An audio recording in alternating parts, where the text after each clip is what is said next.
ریاست اتر پردیش کے میرٹھ شہر کے کوتوالی علاقے کی شاہی جامع مسجد شمالی بھارت کی سب سے قدیم مسجد کے طور پر تاریخ میں درج ہے۔ ملک و بیرون ملک سے مورخین اس مسجد کی زیارت کرنے آتے ہیں۔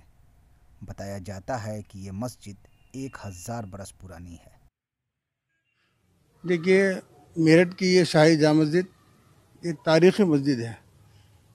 جیسا کہ اس تاریخ کے حساب سے جو یہاں پتھر لگے ہوئے ہیں پرانے، اس کے اندر اس بات کو دیا گیا ہے کہ یہ 647 ہجری کے اندر اس کی تعمیر ہوئی تھی، اور یہ محمود غزنوی کے زمانے کے اندر اس کی بنیاد رکھی گئی تھی، اور سلطان ناصر الدین بن التمش نے جو ہے اس کو باقاعدہ تعمیر کرایا تھا۔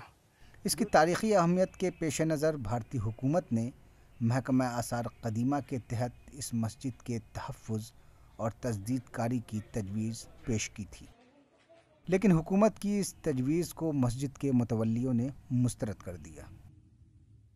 مسجد کی تزئین اور اس کے تحفظ نیز اس کے انتظام و انصران عوام کے چندے سے ہوتا ہے۔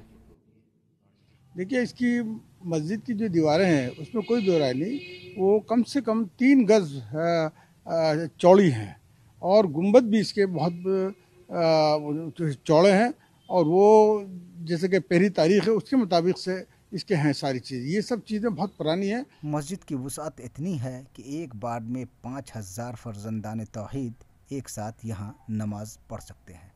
وضو کے لیے مسجد کے صحن میں قدیم زمانے کے طرز پر خوبصورت حوض تعمیر کیا گیا ہے، جو مسجد کی رونق میں مزید اضافہ کرتا ہے۔ لیکن گورنمنٹ اس کو کرنا چاہتی تھی، اپنے اس کے اندر نیشنلائز کرنا چاہتی تھی، لیکن میرٹھ کے عوام نے اس بات کو ایکسیپٹ نہیں کیا، اور یہی کیا کہ مسجد کی جو اخراجات ہیں، مسجد کا جو رکھ رکھاؤ ہے، وہ عوام کے ذریعے سے ہوگا، اور اللہ کا شکر ہے شہر کے عام جو ہے، پبلک جو ہے، وہی چندہ وغیرہ دیتی ہے، اسی کے مطابق اس پر کے اخراجات ہوتے ہیں اور اس کی دیکھ بھال ہوتی ہے۔ ایک طرف جہاں یہ مسجد اپنے دامن میں ہزاروں برس کی تاریخ سمیٹے ہوئے ہے، وہیں آج بھی اس کی عمارتیں فن تعمیر کی اعلیٰ شاہکار ہیں۔ ETV بھارت کے لیے میرٹھ سے خورشید عالم کی رپورٹ۔